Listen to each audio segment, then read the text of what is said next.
صاحب کو سزا ہوئی اور الیکشن کمیشن نے غیر آئینی غیر قانونی طور پر ایک نوٹیفیکیشن جاری کیا، عمران خان صاحب کو نااہل قرار دیا۔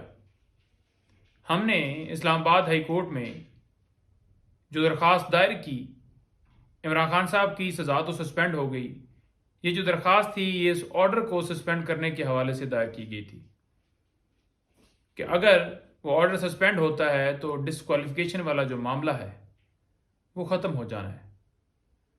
آج وہ درخواست سماعت کے لیے فکس ہے اور اسلام آباد ہائی کورٹ سے مطالبہ کرتے ہیں کہ جیسے نواز شریف صاحب کے کیس کے اندر جلدی دکھائی گئی، فیصلہ محفوظ نہیں کیا گیا، ان کو بری کر دیا گیا، یہ ایک جھوٹا کیس ہے۔ پوری قوم مطالبہ کرتی ہے کہ اس جھوٹے کیس میں عمران خان صاحب کی طرف سے دائر کی گئی درخواست کے اوپر آج فیصلہ جو ہے وہ فرمایا جائے اور پوری قوم کو انصاف دیا جائے۔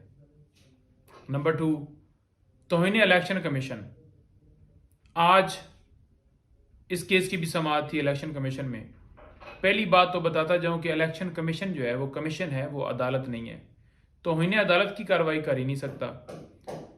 دوسری بات یہ ہے کہ الیکشن کمیشن نے عمران خان صاحب کو الیکشن کمیشن میں پیش کرنے کا حکم صادر فرمایا، لیکن وہی سیکیورٹی بہانے اور وہی رپورٹ جو کہ ابھی تک ہمیں فراہم نہیں کی گئی۔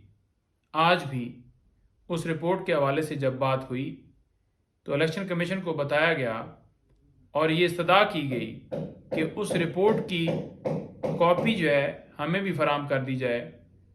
کیا یہ بھی خفیہ ہے؟ جیسے سائفر کیس خفیہ چلایا گیا، خفیہ گرفتاری، خفیہ ریمانڈ، پھر اس کے اندر رپورٹ خفیہ، پھر سائفر رولز جو ہیں وہ جب مانگے گئے وہ بھی خفیہ، تو کیا یہ بھی خفیہ ہے ان رپورٹس کی طرح؟ تو لہٰذا ابھی تک وہ رپورٹ نہیں دی گئی۔ جو بہانے بنائے جا رہے ہیں کہ سیکیورٹی خدشات ہیں، جب ہم کہہ رہے تھے کہ عمران خان صاحب کی جان کو خطرہ ہے، ان کو سیکیورٹی فراہم کی جائے، اس وقت سیکیورٹی فراہم کیوں نہیں کی گئی؟ آج یہ کہتے ہیں کہ یہ سیکیورٹی اس وقت کہتے تھے تو لہٰذا اس وجہ سے ہم آج پیش نہیں کر رہے۔ تو کیا اس وقت سیکیورٹی دے دی گئی تھی؟ اسلام آباد ہائی کورٹ میں بھی معاملہ ہمارا زیر التوا ہی رہا، لیکن خان صاحب اپنی سیکیورٹی کے اندر تمام عدالتوں میں 20-20 25-25 مقدمات میں ایک ایک دن میں پیش ہوتے رہے۔ تو یہ صورتحال ہے جی۔ بہت شکریہ۔